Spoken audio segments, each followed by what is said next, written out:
오늘은 제가 여러분들한테 필살기 하나 알려드리도록 하겠습니다. 어떤 필살기냐? 울트라 멘탈갑이 되는 법. 자, 비밀 하나 공유하면서 시작하도록 하겠습니다. 어떤 비밀이냐? 저는 여러분 멘탈갑이 아니라 멘탈 갑오브 갑입니다. 이걸 여러분들한테 어떻게 좀 쉽게 증명해 드릴 수가 있냐? 제가 코스닥 기업의 오너분들을 이제 코스피도 있고요. 오너분들을 이제 몇 번 만난 적이 있죠. 자주 만났었죠. 그러면서 그분들은 엄청 부자잖아요. 그렇죠? 뭐 저도 돈이 많은데 저보다 뭐 10배에서 100배 이렇게 돈이 많으시단 말이에요. 그러니까 일반인들 입장에서 이분들은 아쉬울 게 없겠죠. 솔직히. 그럴까요? 아닙니다. 이분들도 멘탈이 흔들릴 때가 너무 많아요. 진짜로. 그래서 이분들이 왜 저를 주기적으로 만나고 정기적으로 만나면서 이야기를 나누고 어떤 걸 저한테 얻어가냐? 저는 그분들한테 제가 못 버는 사업의 스코프에 대한 경험치를 배우면서 저는 그분들한테 뭘 들었냐? 에너지를 드렸습니다. 그 다음에 제가 이제 읽은 공부한 내용들. 항상 2시간 이렇게 정말로 밀도 있는 토론을 하고 회의를 하면서 마지막에 들은 말이 뭐였냐면 오늘도 에너지 얻었습니다. 제가 그 에너지를 어떻게 드릴 수가 있었냐? 재벌한테. 멘탈갑이라서 그래요. 멘탈갑. 제가 공학 박사도 받아보고 뭐 삼성에서도 일해보고 창업도 해보고 여러 가지를 해봤잖아요. 가장 필요한 초능력 중에 하나가 뭐냐면 멘탈갑이랑 공감 능력이에요. 그래서 여러분이 멘탈갑이 된다는 거는 남들 몰래 이렇게 초능력자로 살아가는 거예요. 조용히 살아가시면 됩니다. 멘탈갑으로. 오늘 그 멘탈갑도 좋은데 오늘 어떤 걸 알려드리냐? 울트라 멘탈갑. 대국민 필독서 유연함의 9번째 특강에서는 4단계를 통해서 우리가 어떻게 울트라 멘탈갑이 될 것이냐. 그래서 오늘 내용이 좀 길어요. 정말로 좋습니다. 그 다음에 마지막에는 심화도 있거든요. 한쪽 꼭 끝까지 보세요. 자, 여러분 유연함의 힘은 진짜로 대국민 필독서고 너무 좋은 책이에요. 그러면서 MBA 한 과목 정복한다는 마음으로 꼭 읽어보세요. 제가 이 캐치프레이를 자주 썼거든요. 이게 여러분 진짜 말장난이 아니라는 거예요. 그걸 제가 보여드릴게요. 자, 이미 이거는 보통 책을 1% 미만 읽거든요. 빌수 대비에. 이거는 뭐 1%, 그러니까 5%에서 10% 사이. 이건 10배 많이 읽고 계세요. 아, 그래도 여러분 10명 중에 9명은 제가 이렇게 빌어도 안 읽어요. 근데 저는 끝까지 빌고 이렇게 막 설득하고 이렇게 유혹하고 어떻게든 여러분 독서를 시킬 겁니다. 그게 우리나라의 유일한 희망이기 때문에 어떻게든 여러분들 독서를 시킬 겁니다. 그래서 자 가보면은 그거 뭐예요? 여기 그거예요. 여기 멘토링 프로젝트 단톡방이거든요. 그래서 우리가 이거 여러분 복습 말고 너무 중요해서 복습했죠. 달달 볶듯이 뭐예요? 최고 경영자 과정 학생을 대상으로 곧잘하는 훈련이 있대요. 누가 수잔 에시포드 이 유연함의 작가님 교수님이 뭐예요? 삶의 궤적을 이렇게 돌아보는 훈련을 한대요. 그때 각 조직의 한 자리 하나 누가? CEO들이 C레벨들이 각 조직에서 한 자리 하는 그들은 모두 잘 나갈 때가 아닌 바닥으로 추락했을 때 가장 핵심이 되는 교훈을 얻는 점을 깨닫는다. 근데 이게 왜 중요해요? 이때는 이게 내 삶의 원동력이 되고 에너지가 되고 내가 뭔가를 배우고 있다는 걸 못 느낀다고 다음 쪽에 나오죠. 그래서 책을 읽어보셔야 되는 거예요. 그러면은 어떻대요? MBA 수업에서 이걸 한대요. 한대. MBA 여러분 여기 가려면은 뭐 몇 억 써야 되거든요. 한대요. 우리도 하면 되잖아요. 근데 안 하는 거예요. 사람들은. 이 책을 이게 뭐 2만 권을 읽었다. 지금 제가 볼 때 저희가 3,000권 찍은 게 순간 동이 나갖고 저희가 막 5,000권 계속 증세를 하고 있는데 예를 들어 뭐 한 일주일 지나서 10,000분 읽으셨다. 그러면 특강까지 보신 분들은 그래도 많이 뽑아 먹으셨을 거예요. 근데 과연 이런 거를 해보는 분이 몇이나 있을까? 제 경험상 10,000명 중에 10명도 안 합니다. 여러분 저 칭찬해 주셔야 돼요. 이거는 좀 국가적으로 상 받아야 돼. 이 정도까지 독서시킨다. 이건 국가적으로 상 받아도 됩니다. 그 정도로 저는 자신 있습니다. 그래서 이게 뭐냐? 여러분 멘토링 프로젝트 정말 많은 분들이 들어오고 싶어 하셨잖아요. 그렇죠? 끝났어요. 이거는 이제 멘토링 프로젝트 단톡방만 유지되고 있어서 제가 포스트 미션이라는 걸 하나 드렸어요. 멘토링 프로젝트가 끝났기 때문에 절대 의무는 아니고 하고 싶은 분들만 하세요. 제가 이번에 유연함의 힘을 읽고 깨달은 것이 너무 많아서 오기에는 무조건 할 미션인데 정규 미션으로 이건 넣을 거예요. 삶의 궤적을 되돌아보기. 여러분도 꼭 해보셨으면 좋겠습니다. 의무는 아니지만 인생에서 내가 가장 많이 성장했던 순간은 언제인가. 우리도 궤적을 한번 되돌아보자는 거예요. 그래서 이제 저한테 공유를 해주실 거예요. 이건 MBA 여기 실제 과정이라니까요. 그러니까 이런 게 얼마나 좋아요. 우리도 할 수 있는 거예요. 그러면 이거 하면은 요거 하나만 해도 진짜 거짓말 안 하고 50만 원은 뽑아 먹은 거예요. 여러분이 막 이런 분들한테 가서 컨설팅 받죠? 자, 궤적 한번 저랑 그려보는 시간 가져볼까요? 이런 거 할 거란 말이에요. 그럼 진짜 50만 원은 뽑아 먹은 거예요. 500만 원까지는 아니어도. 그러니까 제발 여러분들도 제발 해보십시오. 진짜 제가 빕니다. 응? 너무 좋죠? 그래서 다음으로 가보면은 제가 그걸 봤어요. 인스타에서 유연함의 해시태그를 보니까 뭐 좋은 평들이 너무 많아요. 뭐 요런 평 많죠. 올해의 책 선정 인생책입니다. 요런 거 몇 개 봤어요. 근데 저는 요게 공감이 많이 되더라고요. 그러니까 여기 맞춤법까지 틀린 것까지 해서 정말로 공감이 많이 되더라고요. 이분은 원래 이런 류의 책을 읽는 분이 아니에요. 그냥 유튜브 보고 읽으신 것 같아요. 내가 요즘 그랬는데 뭔가 힘이 드신 거죠. 이 책 읽고는 다시 시작할 힘을 얻음. 스터디언 동영상도 도움을 줄. 이분은 뭐예요? 책 읽고 동영상 본 걸로 막 제가 최근에도 어제도 상담을 하면서 너무 힘들어서 내가 정신과에 가야 되나 이런 분들 굉장히 많거든요. 웬만하면 가실 필요가 없어요. 블루드림에서 뭐 봤어요? 정신과를 가려고 마음먹었던 사람들이 안 갔는데 1년 추적을 해보니까 뭐 60에서 80%인가가 자연스럽게 그 힘들었던 게 완치가 돼요.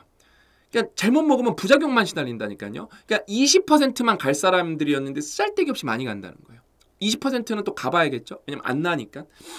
근데 아무튼 이거 보면서 제가 너무 기분이 좋더라고요. 아, 누군가 한 명한테 이 킴킴 SHMJ님한테 도움이 됐다는 게 너무 뿌듯하고 우리 학원밤님께도 이게 이렇게 인생책을 저희가 추천해드릴 수 있다는 게 이분은 2권이나 사셨네요.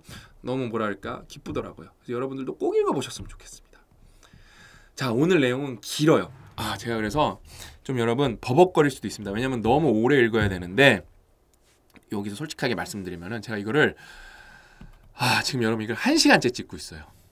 그래서 숨이 너무 찹니다. 제가 기흉 걸려서 후유증이 있잖아요. 제가 또 차분하게 여러분들 여기까지 지금 잘 왔거든요. 그래서 제가 잘 한번 읽어보도록 하겠습니다. 그러면서 깨알같이 이제 설명을 해드리도록 하겠습니다. 1단계는 여러분 뭐냐면은 여러분이 멘탈이 무너질 때 상황 선택을 할 수 있다는 거예요. 그러니까 상황에만 말려들지만 않아도 그러니까 피하는 거예요. 그 상황을. 근데 그렇게 선택을 할 수가 있는데 우리는 선택이 없다고 생각을 해요. 그러니까 제가 이거는 몇 번 말씀드렸는데 우리가 아무 선택을 할 수 없다고 생각했을 때 우리한테 항상 선택이 플러스 1로 뭐가 있냐? 포기라는 선택이 있어요. 특강 때도 제가 잠깐 이게 피드백 중에 좋은 피드백이 뭐냐? 포기라는 게 있다. 그거는 생각보다 굉장한 강력한 뭐랄까 선택이거든요. 우리가 상황 선택 전략의 핵심은 분노나 불안처럼 피하고 싶은 감정을 유발하는 상황과 거리를 두는 것이다. 어떤 상황에 발을 담글지 신중하게 선택해 하루, 일주일, 한 달 동안 당신이 경험하는 감정을 직접 조절한다. 이게 이제 수준 높은 코멘트거든요. 여기가. 그러니까 무조건 피하면 되냐. 다만 유연함의 기술과 상황 선택 전략을 병행할 때는 특히 주의해야 한다. 뭐예요? 힘들 때 배웠는데 이거를 그냥 무조건 피해버리면 배울 기회가 없는 거잖아요. 그렇죠? 그래서 저거 복습한 이유가 있어요. 자칫하면 커다란 역풍을 맞을 위험이 있다. 우리가 업무에서 무언가를 가장 많이 배울 수 있으며 경험이 어떤 것인지 잘 알고 있다. 지금까지 이제 쭉 배워왔으니까요. 그렇죠? 그런 경험은 강렬한 감정을 불러일으키기 때문에 그런 상황과 경험을 무조건 피하는 것은 현명하지가 않다. 왜냐하면 돌이키고 보면 엄청 많이 배울 수가 있으니까. 게다가 우리가 아무리 원해도 애초에 거리를 두기가 불가능한 상황도 많다. 때로는 스트레스나 감정을 유발하는 활동이 직무의 일부이기도 하다. 또 살다 보면 가끔은 피할 수 없고 반드시 처리해야 하는 장기적 사안이나 오래 헌신해야 하는 일들이 생기기 마련이다. 요런 거를 피해버리면 큰일 난다는 거죠. 그러니까 이게 훌륭한 거예요, 여러분, 이 책이. 그렇다고 유연함의 기술과 상황 선택 전략을 병행할 수 없다는 뜻이 아니다. 여기서 꿀팁이 하나 나옵니다. 예컨대 동료와 의견이 맞지 않을 때 단호하고 대담하게 의견을 밝히는 능력을 개발하고 싶다고 가정하자. 이거 제가 최근에 우리 딸이랑 얘기한 거예요. 우리 딸한테 좀 가스라이팅을 하는 친구들이 있는 것 같아요. 우리 딸 얘기만 들어보고 친구 얘기도 들어봐야 됩니다. 그럼 제가 그래요. 야, 친구가 채야 괴롭히고 너한테 너무 막대하면은 너 그러지 마. 너 그러지 마. 너 그러면 안 돼. 그렇게 단호하게 말하니까 아빠 그러면 걔가 그렇게 말한다고. 왜? 내가 왜 그래야 되는데? 막 그런데요. 우리 딸한테 너 왜 나한테 그럴 수가 있어? 나 너랑 절교할 거야. 이렇게 말한대요. 그럼 우리 딸이 순하거든요. 잘 가스라이팅 당하는 스타일이에요. 그래서 그러면은 그 친구가 절규한다 그러면은 그런데요. 그래갖고 그 친구가 다시 와서 그런데요. 너 내가 절규한다고 말했는데 왜 너 나한테 왜 너 나한테 안 잘해줘? 그래서 요즘 애들이 왜 이럴까? 저는 3학년 꼬맹이들이 왜 그럴까? 이거 어디서 배운 걸까? 그러면 제가 우리 딸한테 이제 저도 아빠니까 알려주죠. 단호하게 말하라고 채아야. 너 그러면 안 된다고. 왜? 그럼 제가 그랬어요. 너네 엄마 아빠한테 가서 물어봐. 이래도 되는 건지 너네 엄마 아빠한테 가서 물어보고 나한테 물어봐. 제가 그렇게까지 설명을 해줘요. 그게 맞는 건지. 근데 이게 어린이들이니까 이게 대화가 힘든데 여기 그런 게 비슷한 거예요. 그래서 뭐예요? 단호하고 대담하게 의견을 밝히는 능력을 개발하고 싶다고 가정하자. 이게 우리 딸 생각나네요, 진짜. 이런 대인 기술을 키우기 위해 강렬한 감정을 반드시 다루어야 하죠.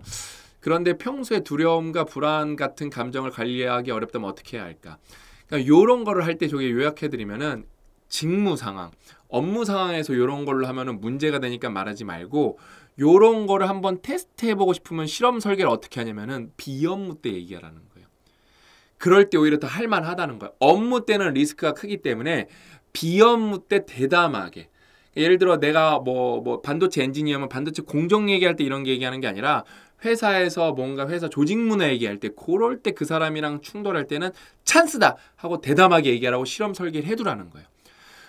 그러면서 여러분 아무튼 요거는 뭐다? 요거는 제가 자주 얘기했던 거예요. 감정 분리. 그러니까 회사에서 너무 힘든 게 있으면은 너무 거기에 이렇게 말려들지 마시고 적어도 내 감정은 거기서 분리해내라. 그러니까 너무 업무는 업무고 내 삶은 내 삶인데 업무에 내 삶이 다 말려 들어가 버리면은 인생이 괴롭거든요. 근데 업무에 그냥 스트레스가 무조건 들어가 있는 게 없지가 않거든요. 그래서 그런 걸 감정 분리만 해도 멘탈갑이 될 수가 있죠. 그래서 상황 선택을 해라. 말려들지 말아라. 그러니까 일단은 그냥 방관하거나 피하는 거예요. 이것만 해도 여러분이 진짜 50% 되게 안 괴로울 수가 있거든요. 근데 우리는 무조건 싸우면서 말려 들어가요. 말려 들어간다 이러면서 말려 들어가요. 큰일 나는 거죠. 그다음에 요거는 또 맥락이 달라요. 이제 상황 변경이에요. 그러니까 피하는 게 아니라 이제 변경해 버리는 거예요. 두 번째 전략은 특정한 감정이 일어날 확률을 원천적으로 차단하기 위해 아예 상황을 바꿔버리는 거예요. 나는 대학원 부학장으로 재직하던 당시 상황 변경 전략을 사용한 적이 있다. 당시 내게 끊임없이 자존감을 안겨준 직속 직원이 있었다. 고문관인 거죠. 그는 내 말을 통통 귀 기울이지 않고 매사에 불평을 늘어놓으며 징징거리는 것도 듣기만 해도 짜증나. 징징거리는 것도 모자라 언제나 상황의 어두운 면에만 집중하는 데 보였다. 투덜이 스머프. 나는 그 직원과 회의를 하고 나면 가슴이 답답하고 기가 다 빨려 기진맥진했으며 심지어 약간 우울하기도 했다. 너무 힘들었던 거예요. 너무 좋은 예네. 분명 내 표정과 행동에 그런 기분이 고스란히 드러났을 것이다. 거두절미하고 나는 어떤 팀원과 함께 있던 이런 기분을 느끼고 싶지 않았다. 나는 그런 감정을 원청 봉쇄하고자 상황 변경 전략을 사용하기로 마음먹었다. 나는 비서에게 정말 불가피한 일이 아니면 월요일에는 그 직원과 가급적 회의를 잡지 말아달라고 요청했다. 나는 월요일이면 그의 행동이 유난히 거슬렸고 그래서 더욱 부정적으로 반응했다. 이런 식으로 상황만 간단히 완전히 피하는 게 아니라 그러니까 월요일날 회의를 할 걸 화요일로 옮기는 거죠. 그를 대하기가 한결 편해졌다는 거예요. 그러니까 이렇게 조금만 바꿔도 왜? 어차피 직원 때문에 열받을 건 열받을 건데 월요일부터 열받으면 일주일 내내 열받는 건데 화요일부터 열받으면 4일만 열받는 거예요. 이게 별거 아니어도 이런 게 사실 알고리즘이거든요. 그 에러율을 점점 낮춰가는 거거든요. 이거 굉장히 꿀팁이죠. 이런 식으로 감정 소모가 하기 어려운 활동이라도 부담을 줄일 수 있는 방법은 많다. 당신이 회사나 교회나 지역사회에 중요한 회의를 앞두고 있다고 가정하자. 또는 여기 꿀팁 나오죠? 자녀와 힘든 대화를 해야 한다고 치자. 이런 경우 어떤 식으로 상황을 바꿔볼 수 있을까? 그 일을 시작하기 직전에 부정적이나 요구가 많거나 냉소적인 사람과 약속을 잡지 않는 것은 어떨까? 이게 따르게 또 말씀드리면은 내가 우리 딸내미 우리 아들내미한테 뭔가 싫은 소리 해야 돼요. 근데 내가 지금 막 열이 받아 있어. 막 진짜 막 속된 말로 빡쳤어요. 그때 애들한테 잔소리하기보다도 좀 감정을 가라앉히고 좀 맛있는 것도 하나 먹고 좀 샤워도 따뜻한 물에 한번 하고 그 다음에 애들한테 잔소리 하자는 거예요. 그러면은 더 논리적으로 설득력 있게 할 수 있다는 거예요. 이런 식으로 중대한 경험을 둘러싼 감정의 흐름을 통제하면 학습 마인드셋을 유지하기가 훨씬 쉬워진다. 또한 그 상황이 제공하는 모든 피드백에 계속 마음을 열 수 있을 뿐 아니라 더욱 체계적으로 성찰할 여지도 생긴다. 또 우리 자녀분들이랑 얘기할 때 윽박만 지른다고 뭐가 해결될까요? 이렇게 좀 마음을 가라앉힌 다음에 우리 자녀분들 얘기도 들어봐야 될 거 아니에요. 그렇죠? 근데 내가 지금 빡이 쳐 있어. 그러면 그 뭐 피드백이 되겠어요? 안 되죠? 그러면 악순환으로 간다는 거예요. 악순환으로 간다는 거예요.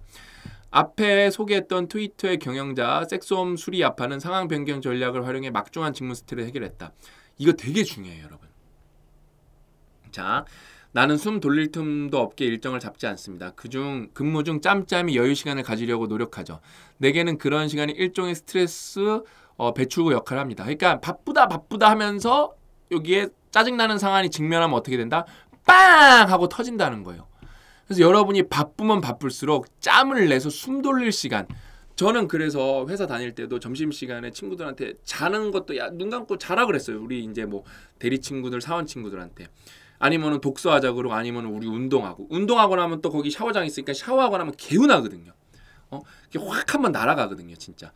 그러니까 그렇게 숨 돌릴 틈이 있으면은 이게 올라왔던 스트레스가 내려가면서 또 여기 스트레스 여지가 생기는 거거든요.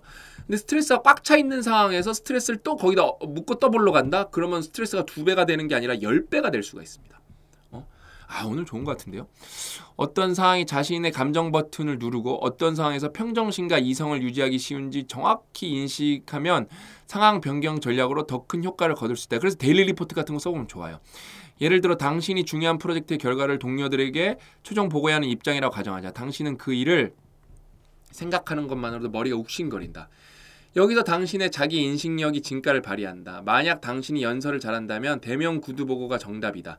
하지만 연설에 자신이 없다면 결과를 서면으로 제출하는 방법을 제안해보라. 그러니까 이런 걸 해보라는 거예요. 안 될 거라고 생각하지 말고 내가 아마 고 작가님이 아직도 직원들한테 뭔가를 말할 때 그 지식 경영할 때 아직도 1시간 연습을 하세요. 그러니까 정말 대단하신 분인데 그러니까 저는 그런 거 연습 안 해도 진짜 그냥 막 구렁이 담 넘어가듯이 잘해요.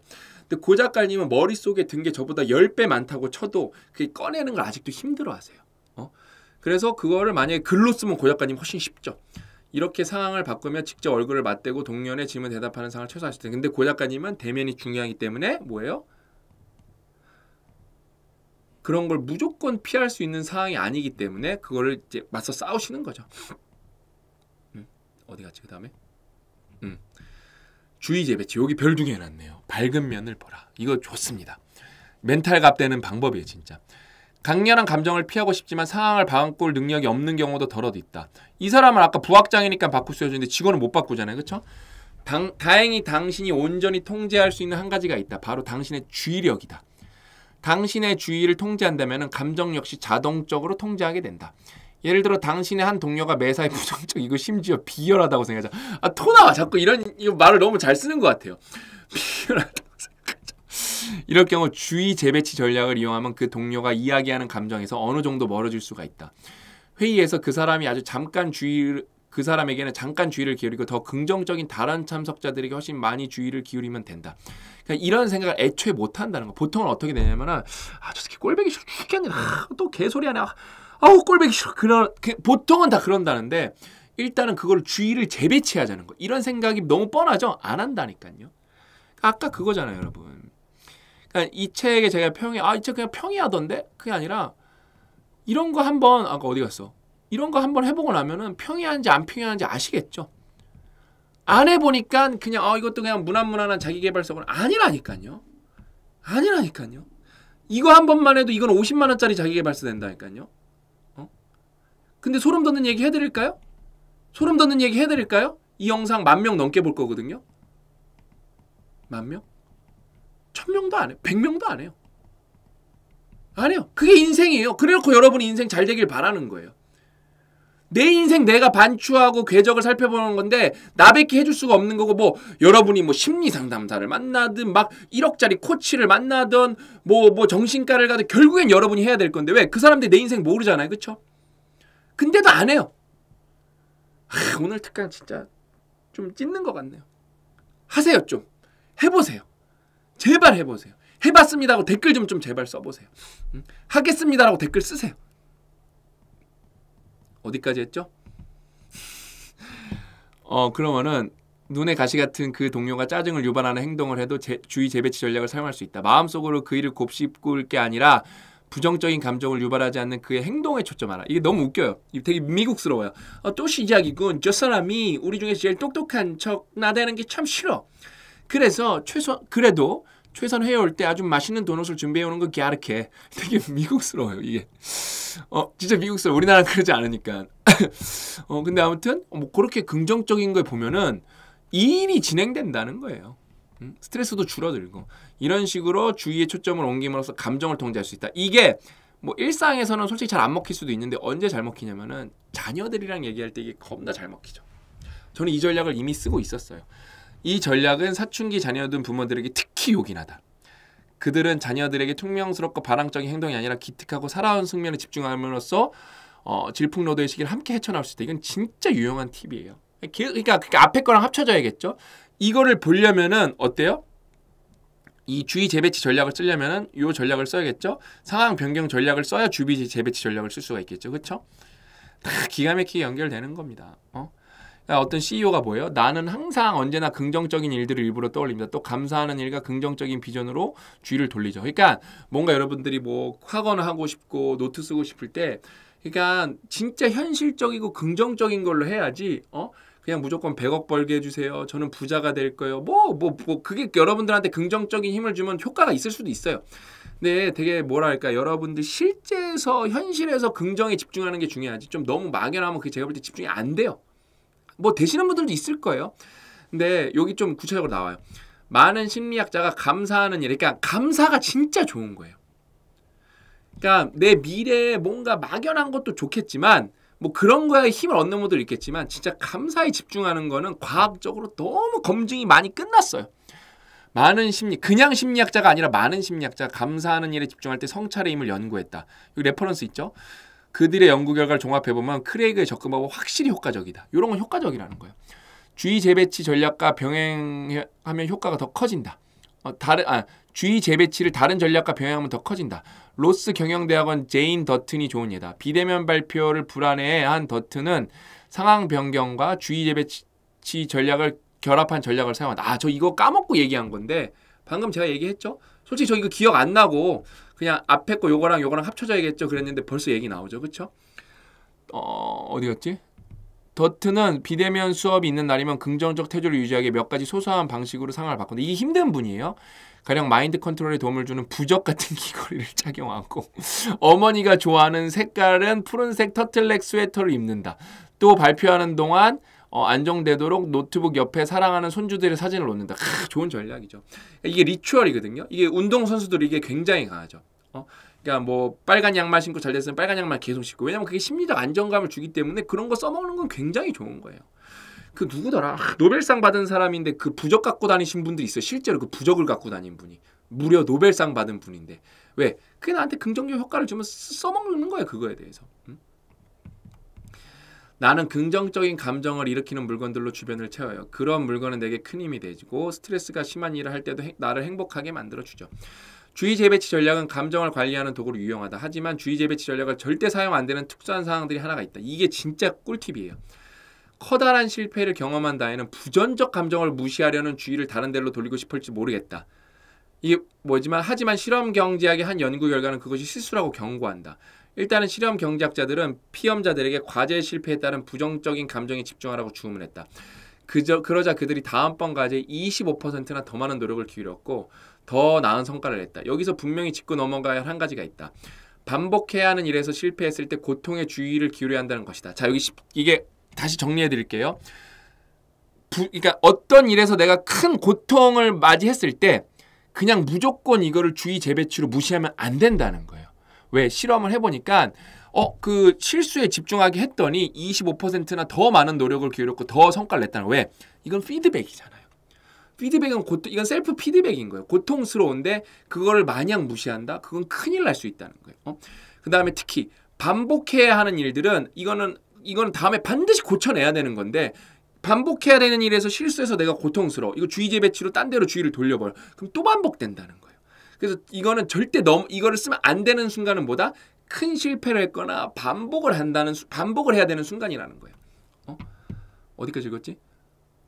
실험 경제학자들은 이런 경우 기분이 얼마나 나쁜지 초점을 맞추면 같은 실수를 되풀이하지 않으려고 더 노력하게 된다고 주장한다. 당연한 말이지만 부정적인 무언가에 주의를 집중하는 것은 반추로 변질된다면 긍정적인 효과는 사라지고 더욱 부정적인 상황만 일어난다. 이게 뭔 말이냐면은 요거에 집중해야 되지만 그거를 계속 반추, 곱씹으면 안 된다는 거예요. 그러니까 이런 게 여러분 맥락적으로 굉장히 난이도가 높은 거예요, 사실. 그러니까 이게 쓱 읽을 수 있는 책은 아니에요, 이런 식으로. 그러니까 요런 뭐 어려운 책도 아니지만 요런 걸 꼼꼼하게 아주 여러분들이 꼭꼭 씹어서 소화를 해야 되는. 그래서 제가 특강을 찍는 거예요. 그러니까 무조건 맞아, 부정적인 거 무시해야지. 그러면 안 된다는 거고. 근데 이거 그다음 부정적인 거에 집중했으니까 이거 계속 곱씹어야 되나? 분석을 하고 집중을 하되 딱 하고 넘어가야지. 그거를 내가 실패한 거에 대해서 계속 곱씹는 거예요. 이거 그때 실패했는데 그때 실패했는데 그럼 어때요? 학습된 무기력에 빠져들 수가 있어요. 부정적인 감정에 집중하는 이유는 실패를 검토하고 이해하기 위해서이다. 이거예요, 이거. 그러니까 곱씹을 필요는 없는 거예요. 그러니까 어느 정도 2번, 3번은 곱씹을 수는 있겠죠. 이거를 이해하고 검토하기 위해서. 근데 그거를 뭐 계속 입에 달고 다닐 필요는 없다는 거예요.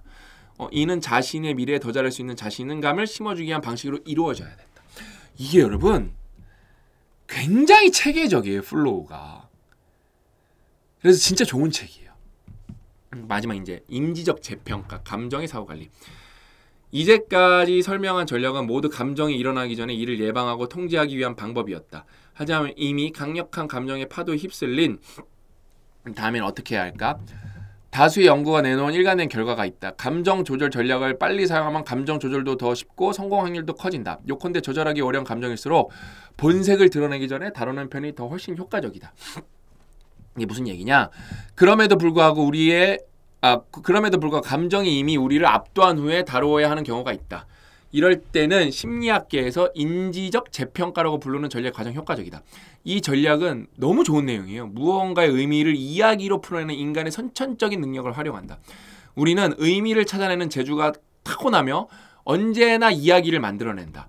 우리는 녹화된 영상같이 객관적 현실에 주관적인 이야기를 덮인다. 예컨대 한 상사가 직원들에게 내일 회의에 참석할 필요가 없다고 말한다면 직원들은 나름의 의미를 덮을 것이다. 야호! 내일 다른 일을 마무리할 수 있는 시간을 벌었어라고 좋게 생각이 있는가 하면 내가 내 아이디어가 성에 안 차나 보네? 라고 낙담하거나 권력에 굶주린 인간 같으니라고 사사건건 나를 배제하려고 하지 붕괴하는 사람도 있다.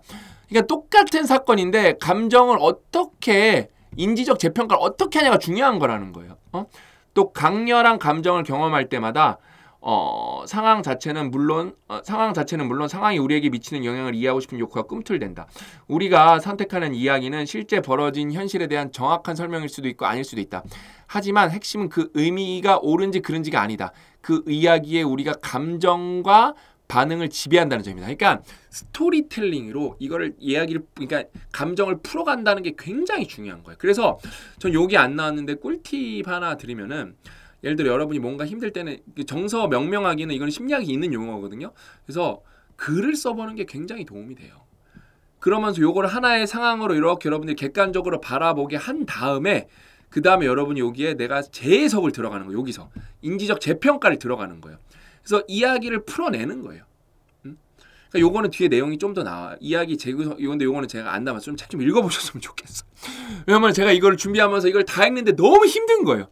그래서 요거는 뒤에 요거에 대해서 이제 요걸 어떻게 하는지 뒤에는 이제 좀 자세한 내용이 책이 나오거든요. 그래서 그건 직접 읽어보셨으면 좋겠고, 자 오늘 심화 버전 들어가면 여러분 제가 이렇게 좀 무릎 꿇고 비는 사진까지 찍었어요. 제발 책 좀 읽어보세요. 그러니까 어떤 분이 제가 너무 안타까워서 이 댓글을 갖고 왔는데, 제가 특강에 치매약 없어요 단언하시는데 유연함의 힘을 이야기하시는 분이 이미 치료 효과를 보고 연구를 지속하는 많은 학자들을 무시하는 게 아닐까요? 실험에 지원하고 의사로서 남편을 치료한 분도 계시는데 확언이야말로 위험한 사고입니다. 그러니까 이런 댓글이 정말로 위험한 댓글이에요. 그냥 책을 안 읽고 그냥 말만 갖다 붙이는 거거든요. 자, 유연함의 힘은 여러분 뭐죠? 소프트 스킬이에요. 유연함의 힘은 소프트 스킬입니다. 치매약을 개발하는 건 뭐죠? 하드 스킬이에요. 전혀 분야가 달라요.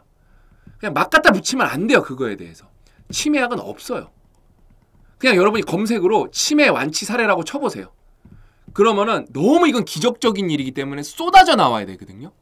저희도 그런 분 있으면은 인터뷰 계속 할 거예요. 없어요.